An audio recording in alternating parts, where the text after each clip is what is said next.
Operation सिंधूर सफलता त्रिरंगा शोभायात्रा नयागढ़ जिला रासुनाखड़ा अनुष्ठित शोभायात्रा सामिल होते रणपुर विधायिका तथा विधानसभा बाचस्पति सुरमा पाढ़ी। यह अवसर में से वीर शहीद जवान का परिवार सदस्य को संबर्धित करते।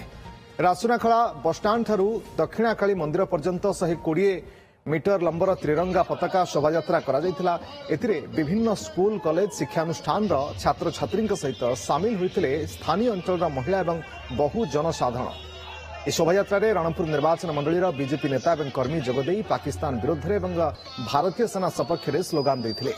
दक्षिणाकाली मंदिर निकट में वीर शहीद उद्देश्य 2 मिनिट नीरव प्रार्थना करा आयोजित एक साधारण सभा पहलगाम आक्रमण प्रतिशोध एवं ऑपरेशन सिंधूर जरिए आतंकी भारत विजय और 3 सेनार वीरत्व संपर्क में लोक अवगत करा